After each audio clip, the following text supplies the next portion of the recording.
From Faithful Word Media, this is Healthcare Musings. I'm Dr. Hashem Hasabala. Hey everybody, Hashem Hasabala here. I am so happy to have you and Dr. Mohammad on the podcast on Healthcare Musings. He is a general cardiologist in Ohio, good friend of mine, great friend of mine. He and I go back many, many years. And he is well-renowned on social media. He has a YouTube channel with millions and millions of views. He's very active on X. He and I go back and forth. And actually, because of an interaction I had with him on X, I wanted him to bring him on the podcast and kind of talk about me a little bit, and then just in general about statins and lipids, and because we'll go into why I wanted to bring him on the podcast, and then he can also give doctors like us who are trying to get into the social media space and are not as successful as he is pointers, so that we can become hopefully maybe even half as successful as he is. I think I'll be very lucky. So Dr. Mohammad, welcome to Healthcare Musings. So happy to have you. Yeah. Hey, thanks for having me. Just a quick backstory. When I was like 22 years old, maybe, I was in medical school in Chicago, and I had appendicitis, and I happened to land at your hospital. I think you were at Good Sam at the time. And I was there all night. It was like a ruptured appendix. They tried to do it laparoscopically. It didn't work. They had to go in, open me up. They took out like half my not colon, whatever that, at the end there, the cecum appendix, whatever, where it all meets at the end, the the cecum, yeah, that area. And they had to take the whole thing out. And I was all drugged up and drowsy. My wife was there. It was really late at night, and you happened to be the overnight, I think, critical care physician, pulmonologist at the time. And so you came into our room, and my wife remembers this vividly. She says that you told her, listen, you go home and sleep, get some rest. I'll stay here with him. And then I remember we stayed up till like 4 a.m. talking about random stuff. I don't even remember because I was partially drugged up, but I appreciate that. That means the world to me, obviously. And luckily I'm still alive, and everything must have gone really well. So good job. Oh, thank you. No, I was, you're a good friend, and I was very happy to be able to help, and that I happened to be there. So that was great. I'm so happy. That means a lot that I was able to help you, a friend and a colleague. So what led to this? There's a lot of people on social media. They talk about cholesterol, and the statins is just a big ploy by big pharma, and they just want us to be hooked up to these drugs. And just to give you and I kind of fell into that, right? So recently and it was from reflux. I know it was from reflux, but I had chest pain going up the stairs. I was out of town for work, and I know it was reflux. I had like tons of coffee that day. I didn't sleep very well. So I told my primary care doctor, and of course he panicked. So he got a calcium score, and the calcium score was 4, and which is not bad. I heard, so then I talked to my cardiologist, and he's like, okay, let's get a CTA. I got a CTA, and it shows minimal coronary disease in the RCA, minimum, like less than 25%. They didn't even do a fractional flow reserve because it was so minimal. I told my primary, listen, I don't want to take a statin. I told him, okay, fine, okay, let's just see. But then I started talking to other people, and like, man, my LDL at the time was 129. My HDL was 81. My triglycerides were 53. So I'm like, so what? So big deal. But then I started talking to other colleagues and neurologists and they just freaked me out about the LDL. So I broke down and I started taking rosuvastatin, and I just had my labs just the other day, and now my LDL is 58. And my triglycerides are super low, but and my total cholesterol went down, my HDL went down, and I started exercising more regularly as well. But is it really, like, don't we need cholesterol? The brain has cholesterol. The cell wall has cholesterol. Don't we need cholesterol? Now I'm stuck on rosuvastatin. It's generic. It's super cheap, very effective. Thank God I have it. No side effects, no myositis, and liver's good. But don't we need cholesterol? So thank you for bringing all of this up. There's a lot to unpack there. So first of all, yes, absolutely. Yeah, I'm sorry. I don't. No, it's totally fine. This is very common. This is like these are the most common 30 questions that I get, actually. but we'll start, we'll go one by one. So first of all, the most important thing to understand is, yes, you absolutely need cholesterol. There's no doubt about it. You would be dead without cholesterol. Every cell in your body, including like the lipoproteins that carry cholesterol, have cholesterol in their cell membrane. It's what makes it fluid. It's what makes every cell work. Lots of Yeah. processes depend on cholesterol to function. I mean, like you make all your cortisol and adrenal hormones and progesterone, estrogen, testosterone. Your brain is made out of cholesterol. All of that, 100% true.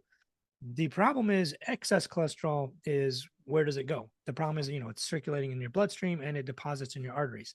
So they've done a lot of studies on trying to figure out what is the amount of cholesterol that we actually need Mhm. as humans. And they have found that it's somewhere between like 15 milligrams per deciliter up to maybe about 40. There are people born with medical conditions called hypobeta lipoproteinemia. That the word beta is just a fancy word for the beta particle on low density lipoproteins Mhm. and other ones like IDL, VLDL, chylomicrons, all the atherogenic particles.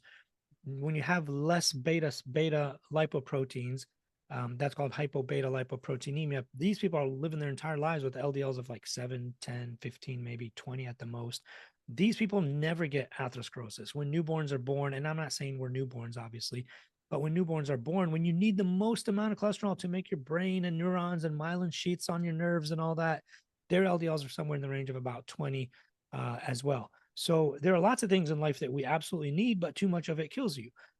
Water, for example, is one of them. You drink too much water Absolutely. too quickly, you will die. You will, get super severe hyponatremia, which is something Yep. you treat very commonly. Severe Hmm. hyponatremia, you have seizures and you can die.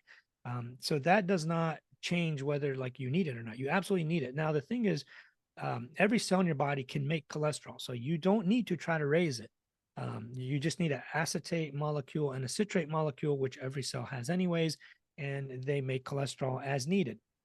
The problem is we can't really shut that off. Your cells make cholesterol.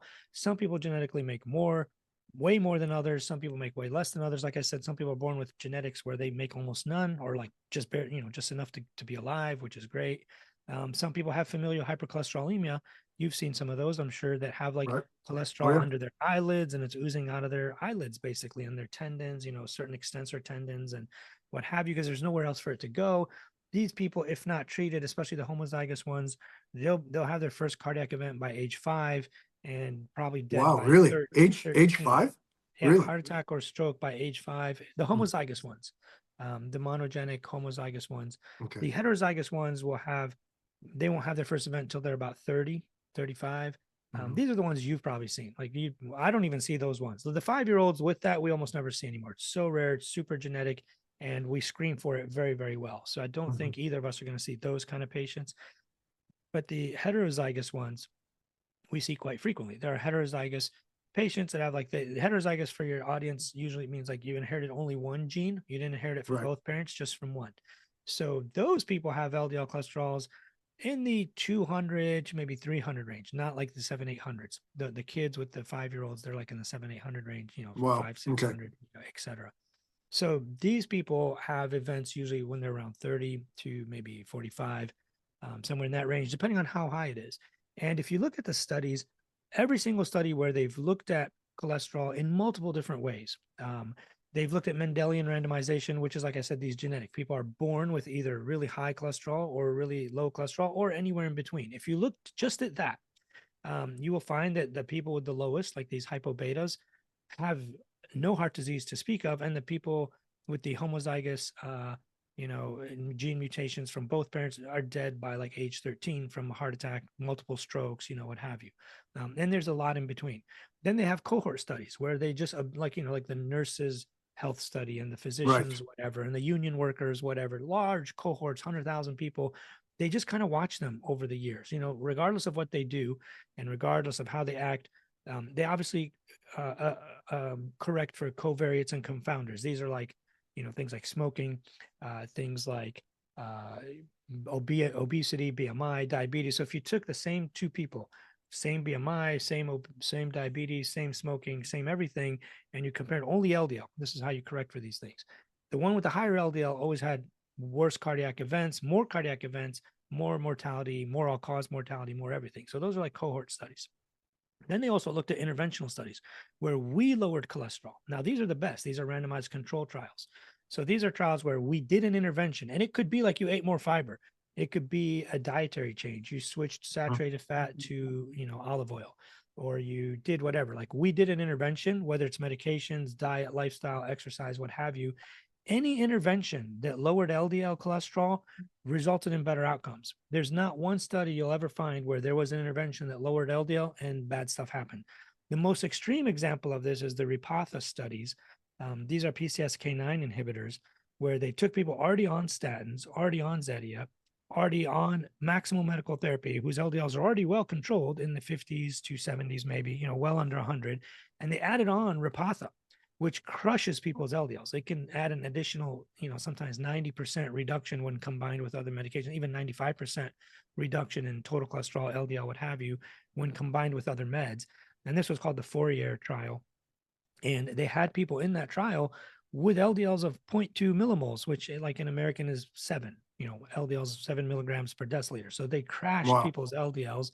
And they didn't find any adverse outcomes. There was no side effects. There was no, weird stuff that happened. The only thing that was different was they had less cardiac events, less Hmm. heart attacks, strokes, etc. So they had an even lower rates of cardiac events. Now, the brain cholesterol is interesting because a lot of these people will say, well, don't you need brain? You don't need cholesterol for your brain. Isn't your brain made out of cholesterol? It is. The thing I'll point out to these people, a lot of them are misinformed. While it's a partial truth, there's a little bit of misinformation going on. Your brain makes its own cholesterol too, obviously.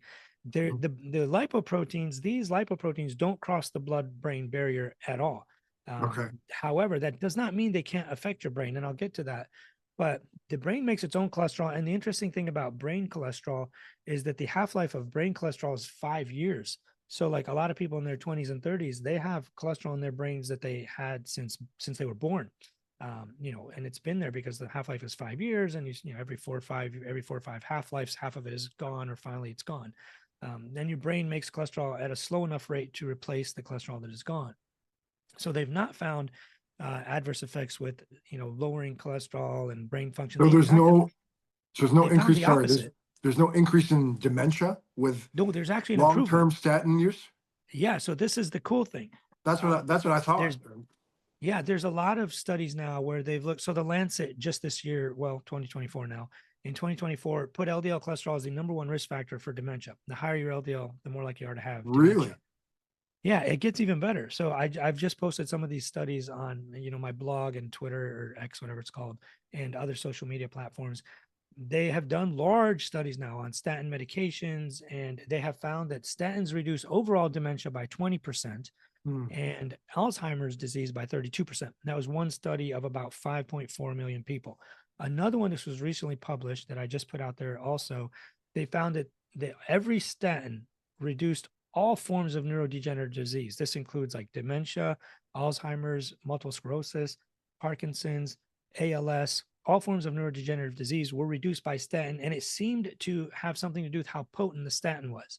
That one wasn't the potency. But that one, for whatever reason, pitavastatin seemed to have the best outcomes. Another one that they just published yesterday, I forget the name of the journal, but I just posted it.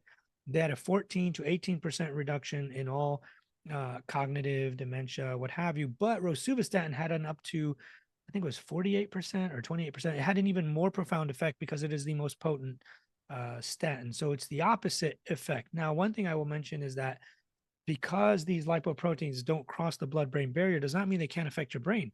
They do get into the arteries that cause blood flow to your brain. All the tiny little arteries that, they go up your carotids in the middle, cerebral, cerebellar, Hmm. posterior, anterior, they go all into your brain parenchyma. That means like the white matter, the gray matter in your brain. The little blood vessels that go in there, they get plugged up too, just like your heart, just like your legs, just like your kidneys. They get plugged up and they give people little tiny strokes called lacunar infarcts. You've seen these on CT scans. I'm sure That's right. since you work in All critical the care, time. you see All the these all the time. time. Little lacunar infarcts are small little infarcts, and they do cause memory loss, cognition, tremors, wobbliness, depending on where these infarcts are. And the problem is it's an insidious onset. You get one little one, you're probably not going to notice a huge difference. Another little one here, another little one there. Then you can't remember your mom's name all of a sudden, or, whatever it might be. over time, you get like this really weird, like hand tremor. And, you Mhm. know, it just happens slowly and insidiously. And people don't realize it till it's a little bit too late. So that is one thing that now we know we got to be super aggressive about reducing LDL so that people don't also get neurodegenerative disease, not just reducing cardio vascular disease. The other thing people like to say is that, well, don't you need cholesterol to make testosterone, vitamin D, Right. estrogen, progesterone? Absolutely, you do. And your testicles and your ovaries and your adrenal glands and every cell in your body can make all of those things. Even if your cholesterol is super low, even like the 4-year trial with people with really, really low LDLs, they have not found that it decreases your testosterone. Now, there is a backup plan where, let's say, you're critically ill, like the patients you take care of. They're in sepsis, they are ARDS, they need, stress dose hormones and steroids and all that. If your testicles or adrenal glands, more in this case, needed extra cholesterol to make more cortisone or testosterone or whatever it might be, they would not get it from low density lipoproteins. They would actually get it from high density lipoproteins. So the HDLs is where they would The get it from. HDL. There's a receptor on there called a SRBC1 that goes out, grabs an HDL, takes out the cholesterol, and like shoots it back into your bloodstream. Not LDL. So LDL has no effect on that. And even So that, then why do we have LDL? I think God makes everything for a purpose. so I'll get to Did that in we? a second. Oh, Well, okay. I'll Sorry. get to that. So there's more. So let me just finish up the testosterone thing. So the HDL serves that purpose if needed, and that purpose is not served very often. Very rarely do your testicles or adrenal glands or estrogen or ovaries need to actually go and take cholesterol out of HDLs. So that doesn't happen often, but it is like the backup plan. So now, like you said, now the question is, so why on earth do we have LDL if it's so bad and doesn't seem to serve a good purpose? Why do we have it? So there is a very good purpose. Um, we normally think of HDL as the molecules that take cholesterol out of your arteries, right? At least that's what we were taught in medical school, 30 years ago now, whatever it was. Right. Turns out that HDL does not have a protective effect. We used to think that the higher the Really? HDL, yeah, we used to think that the higher the HDL, that offset the LDL. Like if your HDL was 60 or 70 or 80, like, oh my God, that's amazing. Turns out that none of that is actually true. All that matters is the LDL number. They've gone back and corrected various studies and cohorts, HDL to LDL, and what have you. They found that regardless, at every HDL level, let's say you took people with HDLs of 100, 80, 60, every quintile, at every HDL level, it was the LDL that determined their risk. So regardless of what your HDL is, your risk is solely determined by your LDL level. So why do we have LDL? This is a really good question. So your HDL, and let's just say there's two molecules, right? There's an HDL and there's an LDL. These are not to size because these are tiny compared to LDLs. Your HDLs go to your arteries and take out cholesterol, right? That's one of their purposes. They cannot, and they're supposed to return all of it to the liver, and they do, but there's 27 times more HDLs, and they're tiny. They're like 8 nanometers, 10 nanometers, whereas an LDL is like 20 or 20 to 22 nanometers usually in size. So they fit a lot more cholesterol. So part of the LDL's lifespan is to connect with an HDL. They like meet up in circulation. They Mhm. connect. They call it like almost like having sex. But they connect. They hook up in circulation. The HDL gives its cholesterol to the LDL, and the LDL returns it back to the liver for elimination too. So that is part of the purpose that LDL serve. This is called indirect reverse cholesterol transport. There's reverse cholesterol transport, which is the HDLs taking cholesterol back to your liver, and then there's the LDLs helping them. A huge part of their lifespan, they're connecting with the HDLs, collecting the extra cholesterol that they have, and also taking it back to the liver. So that is the Okay. one of the main purposes that they serve. And HDLs are not always good either. There's parts of their lifespan where they're not doing very much. So that's kind of like the story of what lipoproteins do in circulation, the processes they serve, and what they do. Now, the issue is all of the cholesterol eventually ultimately ends up back in your liver. Um, and then your liver kind of breaks it down, sends it down your bile duct into your intestines. The problem is your intestines absorb most of it back. So it's supposed to be eliminated, and a good portion of it is, but a lot of it is reabsorbed. So that's why adding a medication like you were mentioning, adding a medication like Zetia, which is a cholesterol absorption blocker, it kind of sits in your intestinal cells and makes it, it affects a transport channel called Niemann-Pick. It makes you not reabsorb cholesterol as much, so you kind of poop out most of it or a lot more of it, let's Okay. say. So what I do with patients is I usually add Crestor and Zetia. You know, you said you take Crestor. I take it too. I've been taking it since I was like 26. My LDL was like yours. It was 128. Mm. Um, about 129 and a half, I think. I was like, I don't want to be the guy that's like half a point away from abnormal. Back then, 130 was normal. Obviously, that's not normal anymore. So anyways, Well, it was listed on my labs as normal. Less than 130 was normal. And I yeah, was they need still to 129, some but some labs do have like the older guidelines. That was the 2013 normals. Now 2018 they changed those, but under 100 should be normal for all comers, assuming they have no risk factors.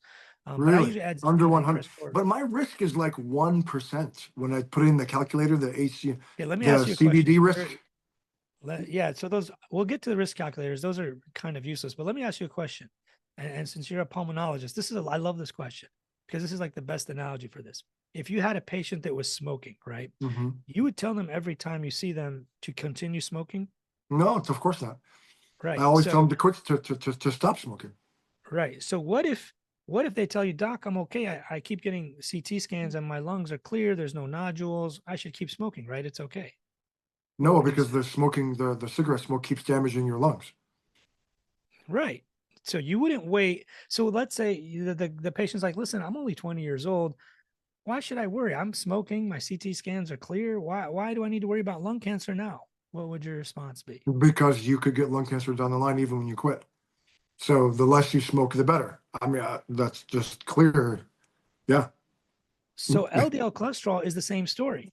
A Same lot kind of of thing. my well, let me explain to you because you were talking about you had a calcium score that was like 10 or 4 or 4. something like that. Yeah. 4. So calcium and I think visually it's better to explain it, right? So here we go with the models, right? So this is what normal endothelium looks like, right? Hmm. There's nothing going on here. As cholesterol starts to build up, you notice that the artery remodels outward, right? It starts to go Right. down instead of like inwards. It tries its best to stay as wide open as possible. You Hmm. don't get calcium until like the later stages. So calcium would be like finding lung cancer on a CT scan. You wouldn't tell the patient to continue smoking until we finally find the calcium or the cancer, right? Oh, so So the calcium gets deposited late in the it's later disease process. stage or even end stage atherosclerosis. And then you said you had a CTA that showed a 25% blockage. So you have No, imaging less than 25%. less than Minimum. 25, Minimum. Yeah. minimal. So you have basically imaging proven atherosclerosis at this Yeah. point. And So, 6 years ago, 6 years ago, I had a cardiac cath because I was having real chest, like my and troponin what was did they 4. find I on had chest that? pain, and it was clean, totally clean. The Good. cardiologist said you can drive a truck through your vessels. It turned out to be myocarditis. Yeah. So that was 6 years ago, and so And again, already like in you could have plaque down here and we shoot the dye through here, even a CTA chest, you shoot the dye through here, looks completely clean. We do a cardiac cath, you're shooting the dye through here, looks completely clean. Meanwhile, in the arterial wall, you have actual, tons of cholesterol going on. oh, So I think okay, that's one misnomer. A lot of people, these online influencers say, but my calcium was clean and my CCTA, my, coronary artery, even a cardiac cath, we could do a cardiac cath on you. Like, hey, we could drive a truck through your arteries. It looks amazing. But you that's what have he told me. yeah, and that's why I said it because you could still have atherosclerosis, and obviously if you have calcium, we have imaging proven atherosclerosis at this point. That's quite later in the stage. It's not fresh plaque. It's been there for ages because fresh plaque is soft. It's vulnerable. It eventually necroses. Eventually it crystallizes. Then more macrophages and come in and like all this stuff happens, and eventually Hmm. you get calcium. It's not like a brand new thing that happens the first right away. So it's a So later stage it's finding. late in the stage. Mm. Right. So that's why I don't like waiting. And I don't even order, calcium scans and CT scans because I mean, I read them, like cardiologists read these all the time.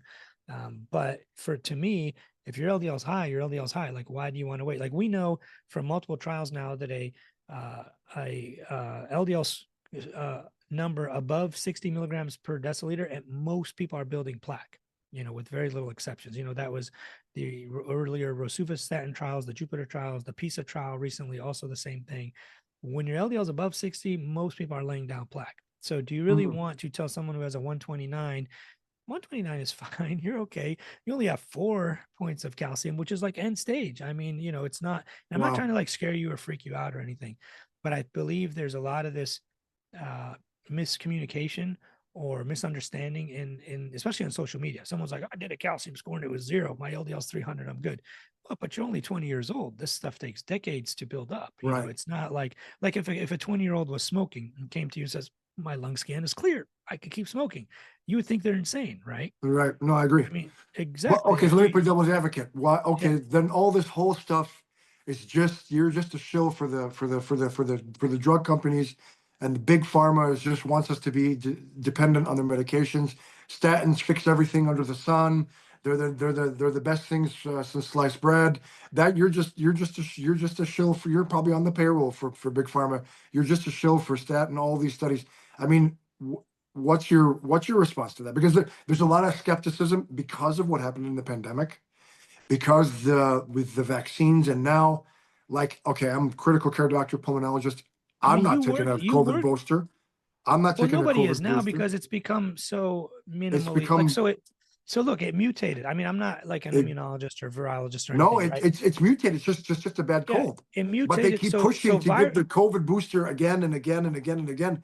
So there's a lot of skepticism on the part of a lot of the public absolutely, and it's about fair. the So look, pharmaceutical industry. but I think you have to also look at the historical time that we were in. March 2020, we had no idea what was going to happen, and a lot of people died. I mean, it's not a joke. No, no, no, no doubt about it. We were wearing spacesuits in the hospital. I mean, you remember But this, no, especially you with I was a pulmonary. big proponent of the original Yeah, vaccine series and maybe the for first sure, bivalent booster. But absolutely. now it's Now you don't. ridiculous. Now we don't need to do it. Absolutely. Like right now, I think it's very optional. I haven't gotten one since the No, I pandemic, haven't but got one in 3 years. And exactly neither my kids either. Yeah, same here. Nobody gets it now. I mean, I totally get that because it mutates. So a virus's job is to try to stay alive. If we keep killing it, it's going to keep mutating to spread to more vectors, which means it needs to not kill the vectors, right? So its job is to exactly. not die and not kill the host so that it can spread to more people. So it mutated to a point where it's not really killing anyone, but it's super annoying, but it can spread to others, right? I mean, that's what happened with all the viruses, even like the original H1N1 in 2005 and Mm-hmm. 2008, all these other little flus that would pop up, avian flu and swine flu and whoever mom's flu, like all these things pop up. They're kind of pretty, deadly and potent in the beginning, but as they like mutate to stay alive and not kill the host every time, they become, it's like you get a sniffle and you're fine, like no big deal. No, exactly. So I So get yeah, so you're just a thing. You're just a shill for the. I'm being done. I'm being yeah, devil's advocate. obviously. So no, so here's the thing. People like to say that, and it's super easy to look up who's getting paid by big pharma. You can go to CMS or openpayments.cms.gov, type in anybody's name, and you can see how much money they've received. And it's easy. It's super accurate. It's like SEC filings. You cannot be like do any inside trading or what have you, because it's Right. super regulated and it's strict, and they have to report everything. Like even if they give you a article, like one time I asked the guy, he was like trying to convince me that his drug is amazing. I'm like, dude, show me the articles. He's like, if I show you the articles, I'm gonna have to put you down for $18. I'm like, what? It's like, Are you dude, serious? don't worry about it. I'll find the articles myself. Like, that's not a big deal. And then I didn't know that. Like, I had no idea. Like, sometimes they bring you the article because it's a reprint and they had to order it from the New England Journal. You get charged that $18 and they got to put it on your thing. And they put it on the database. They have to Oh my type it God. in. Yeah, so it's wild. So, anyways, I told them you don't need to bring me the articles. But, anyways, so all of that is reported. Super easy to figure out. A lot of these people that say you're a shill for big pharma, like they don't realize that statins are actually generic, and they cost like $2 maybe for a 90-day supply, with the Oh exception yeah. of Super cheap. pitavastatin. With the exception of pitavastatin, they're all generic. There's 7 of them. 6 are generic. 1 isn't. I've never prescribed pitavastatin myself because the Crestor is way more potent and it's way better. So Rosuvastatin is the Rosuvastatin, right? The generic. generic name is Rosuvastatin. So I don't understand that argument that we're trying to push these super expensive drugs. The problem is the people that argue this are actually trying to sell supplements that are like $400 a month, or I mean, like they're like, don't go to your doctor. Your doctor is lying. But buy my supplement, and it's like $100 a month or $400 a month, whatever supplement to supposedly lower your cholesterol. Buy my CoQ10 or whatever the heck it is, whatever they're selling, and Right. there's no evidence that it does anything. And I tell people, like, if these supplements worked, these natural products worked, they would actually be medications. That's how almost all medications started. I mean, like Right. aspirin is oil of wintergreen. Coumadin, which all of us use all the time, is Rat sweet poison. clover. Well, no, Hmm. it's sweet clover. Like originally, there was cows that would go graze in one pasture and be dead the next morning from internal bleeding, and they found out it was some kind of specific sweet clover Oh, um, interesting. that was doing it, and that's why they're green. The pellets that they give the rats are green because it's like sweet clover. Oh, Same thing with so many medications. The number one prescribed blood pressure medication, lisinopril, came from viper venom. Ozempic and all these GLP-1s are the saliva of a lizard in Arizona called the Gila monster. really? Yeah, digoxin comes from the leaves of a foxglove plant. They found that when Hmm. they would make certain salads with the leaves of certain plants and flowering plants outside, people would get very tired and lethargic and be in complete heart block. And they found out, there's a medicine in those things. It's called digoxin. That's It can do, that's crazy. yeah, That's it's crazy. wild. So should should everyone be on statins? Just everyone, I or don't think those who have high lipids? I don't think everyone should be on statins. That would be kind of crazy. Okay. I think that people who have LDL that is not controlled by diet Hmm. should definitely be on statins for longevity. Even like let's say like someone like you, well, you have calcium, but let's say somebody Yeah, I mean, who's I have, honest to God, heart. And so, yeah, my wife rolled her eyes, and my partner rolled her eyes when she's like, I go, listen, because I have heart disease, and they're just like, oh my God, they're rolling. heart disease She for rolls what? her eyes like, I mean, you oh my. do. You officially have imaging proven heart disease without question. There you So go. I'm gonna tell my wife that. I don't think that's debatable. But you don't want that to get worse. No, So I in your don't. case, I if you don't. have imaging proven heart disease, you want your LDL under 55. And you said you're 58, so you're close. 58 or 53, something like that. Yeah, I would just add Zetia 10 as a buffer to like just protect you a little more. My LDL is 41. I'm on Crestor 10, Zetia 10. And it got Mm, me down to like 41, 42, something like I've been like that for ages. So that's what I would recommend. I mean, I'm not your doctor, but I am okay. licensed in Illinois. Okay. Interesting. Okay. I mean, I'll you can see. run that by Maybe I'll wait your until my next cardiologist, lipid. obviously. Yeah, maybe until my next lipid panel, and if it's still above, you think it You should be below 55, Yeah, once you have imaging proven plaque, not or 70, even because in your carotids. So 70 would be if you just had a risk factor. So the new guidelines, I guess I should start there. The new guidelines that were published 2018 say that all comers should be under 100, right? This is everybody. If you okay, have a risk factor, and risk factors could be like you're overweight, you have hypertension, diabetes, even just a family history, you have you smoke, you're a male over 44, which I know both of us are, we or a female over 55. That's a risk factor. All hmm, of those need to be under 70. okay, If you have had an atherosclerotic event or imaging proven atherosclerosis of any kind, like even just some carotid plaquing, mild plaque here, a little bit of this, then you need to be under 55. If you hmm. have a second ischemic event or you have this thing called lipoprotein A elevation, you need to be under 40. So Oh, wow. Okay, that one thing I would recommend you get checked. There's two things I think the three blood tests that you need to know your lipid or your heart score or risk would be a fasting lipid panel, which everybody gets. right. You also need something called an apolipoprotein B. This is this B molecule on the lipoproteins. It's a way of counting up atherogenic particles. All the Okay, atherogenic particles have a B lipoprotein, whether they're chylomicrons or VLDLs, IDLs, LDLs. All the potentially atherogenic particles have a beta lipoprotein on them. So if you okay, get an apolipoprotein B, that will tell us your, risk because the LDL cholesterol is generally calculated, it may not be super accurate because they take your total cholesterol, subtract out HDL, and then divide your triglycerides by 5 and subtract that out, and that's your guesstimate or estimated of calculated your LDL. LDL.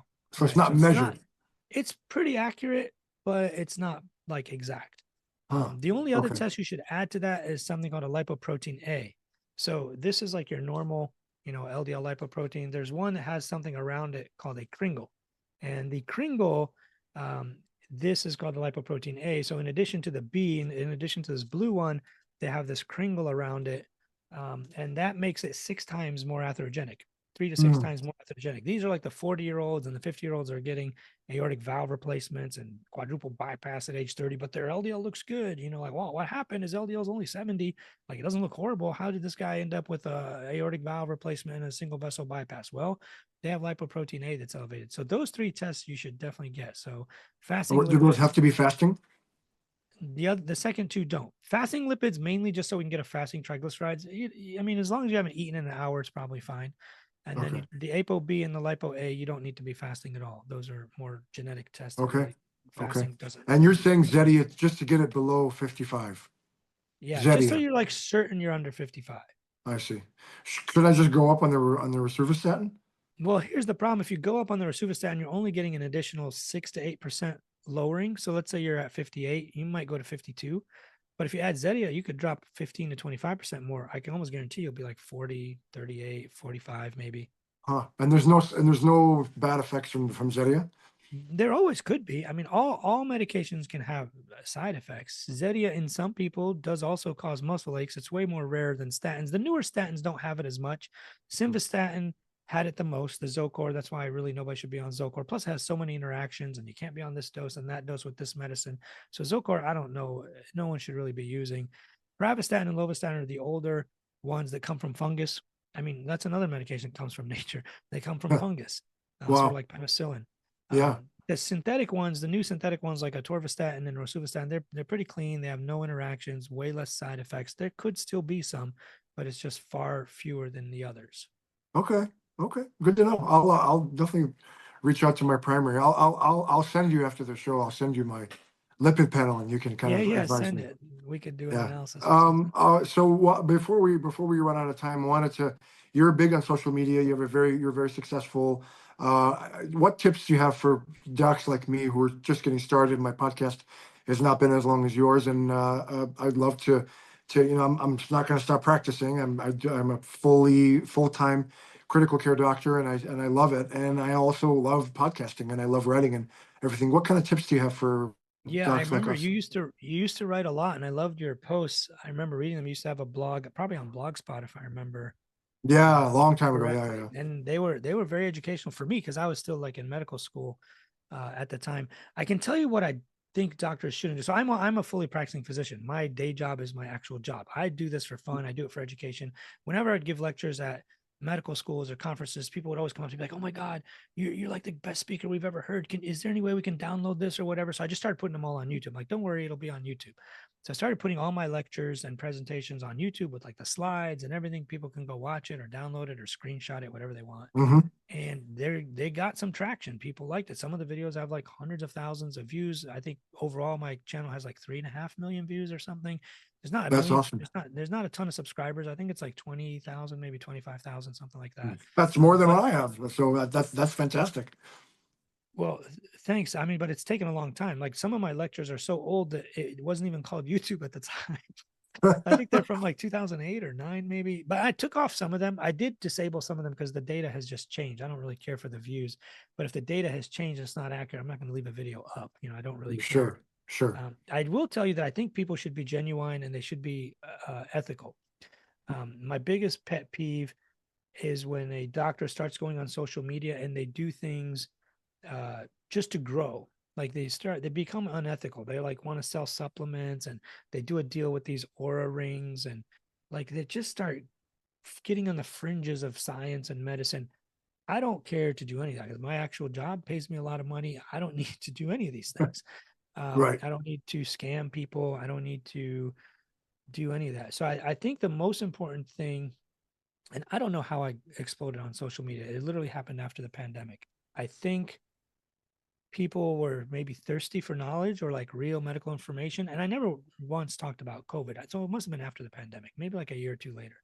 But I think people are thirsty for real, actual doctors. As you've noticed on Twitter, for example, most of the doctors on there giving medical advice and information have all been involved in ethical violations, scams, lost their medical licenses, have no idea what on earth they're talking about. Some of them aren't even doctors. They just pretend to be. They call themselves doctors like they're physician's assistants or chiropractors even, or, whatever it Yeah. might be, which they are doctors of chiropractic, obviously. but they're not like a medical doctor who takes care of like real patients.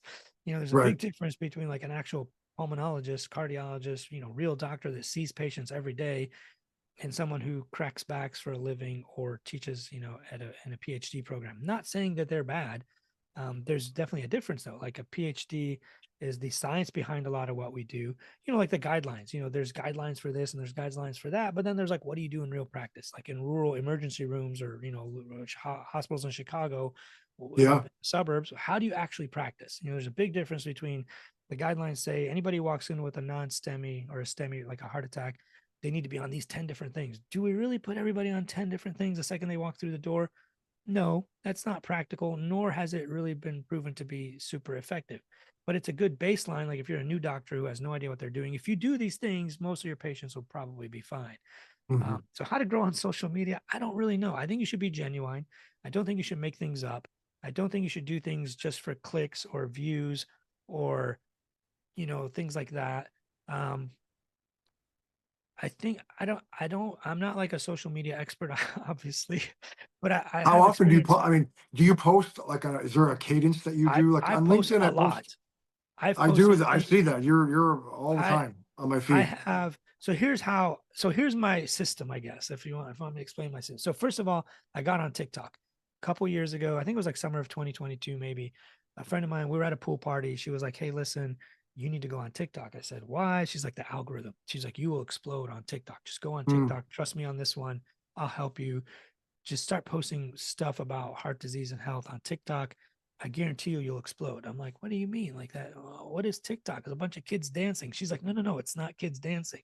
Just trust me. There's a lot of adults on there, but you don't see their stuff because of the algorithm. It'll find you your audience." She said, "TikTok will find you your audience. You just got to start posting." So I'm like, "All right, well, let me try."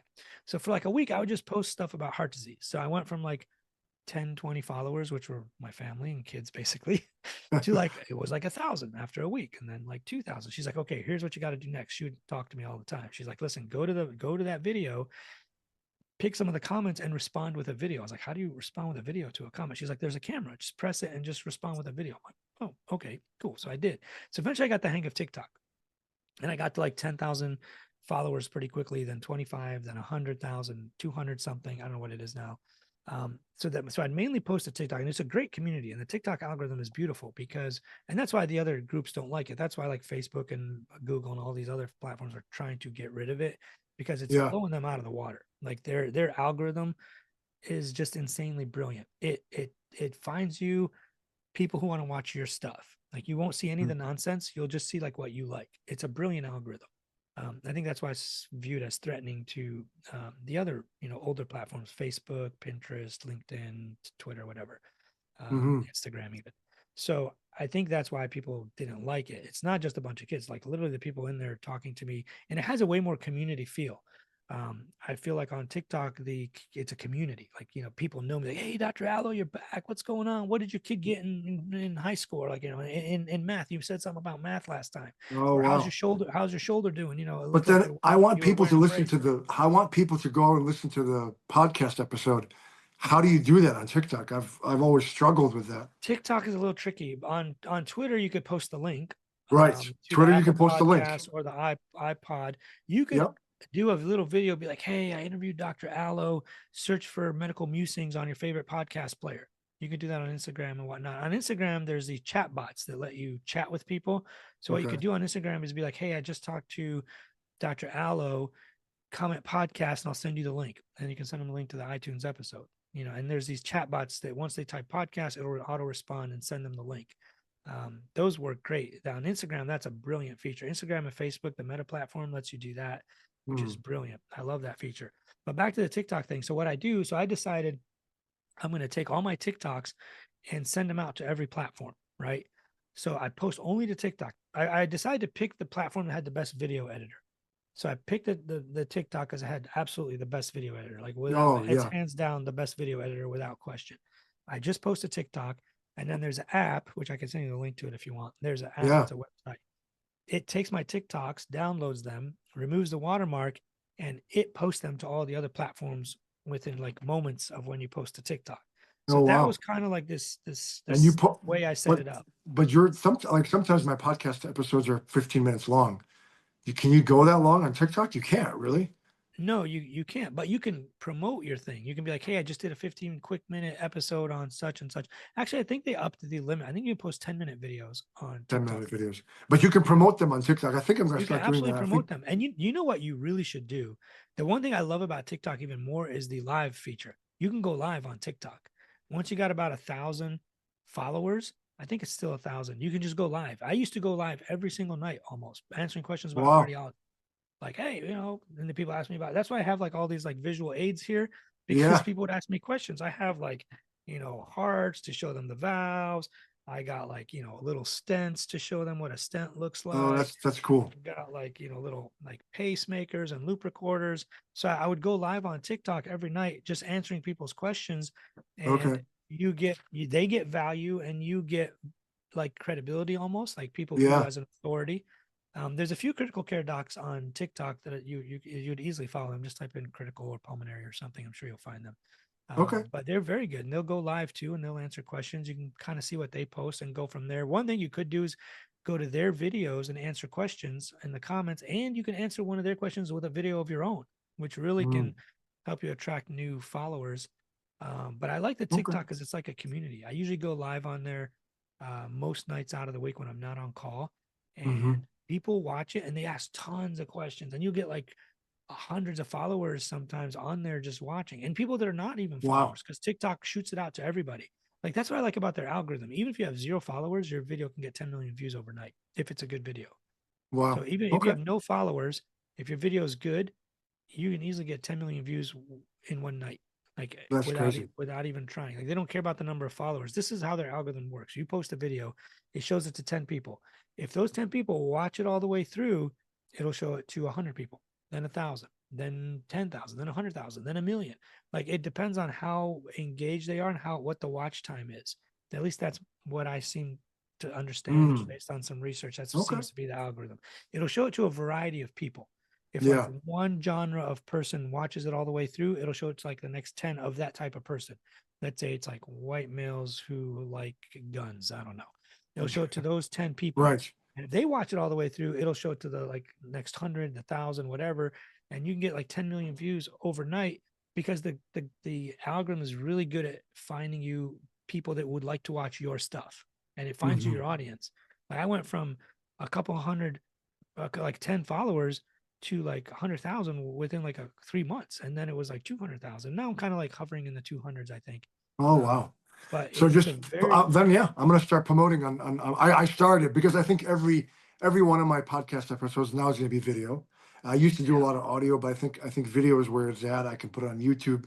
I can promote it on Instagram and And TikTok. then once you get your stuff on YouTube, there's an app called Opus that takes like good clips from your video based on watch time and creates little shorts that you can post to TikTok, which gets reposted to all your other apps. And you can put in the Oh, caption, watch my podcast on YouTube or something like that. To okay, get the full cool. episode, watch on YouTube. I know I can show you all this stuff. I'm really fascinated by it. I'm super Yeah, no, geeky into technology, that's and I cool. don't really care. I'm not doing it like to get popular or famous or make money off of it. I don't really care. Like it actually costs me money to do all this, like to pay for that app that sends out your videos and edits them, and the apps to do this, and the hosting of the podcast and the YouTube and the editing and all that. It costs me like probably $1,000 a month, if not more sometimes. Like it depends. And I don't really care because I just want people to have good, real information from an actual real cardiologist, not Dr. Chiropractor that says cholesterol's okay and your brain needs it. Take my supplements and let me crack your back instead. Like, I want people to have real medical advice because literally that's who you're up against. You're up against Dr. Berg, who's like, take niacin, it lowers your cholesterol, but it also kills you. Like it's toxic to humans at the doses they're suggesting. Like, I mean, what this is nonsense. Like, why is a chiropractor giving people medical advice? It's just insane. And then you get the comments that are like, my grandma smoked and she lived to 107 years old. Like, okay, great. Let's suggest everyone starts smoking. Like, that's not how science works. That's right. I There's know. gonna Right. be there's gonna be a person who smokes like a chimney and doesn't get lung cancer and lives to Yeah, 100. Absolutely. Just like in cholesterol. There's going to be a person who has a really high cholesterol that doesn't get heart disease and lives to 100. We don't have a good explanation. They have some really weird genetics, but do you want to tell everyone to start smoking so they can live to 100? The no, statistics no, don't bear that out, right? that makes sense. No, that makes sense. That makes sense. This is awesome. I'm definitely going to have you back on Healthcare Musings, Dr. Allah. Thanks so much for your time, and this is fantastic. And well, we'll debate further, and it's been very illuminating for me. And definitely follow Dr. Allah if you're not following already. And he's definitely going to be back. So, Dr. Mohammad Allah, thanks very much for your time, and thanks for being on Healthcare Musings. Yeah, thanks for having me. I appreciate it. Absolutely. Thank you for watching. Sign up at healthcaremusings.com to get every episode delivered directly to your email. And please don't forget to leave a 5-star review. Thank you so much.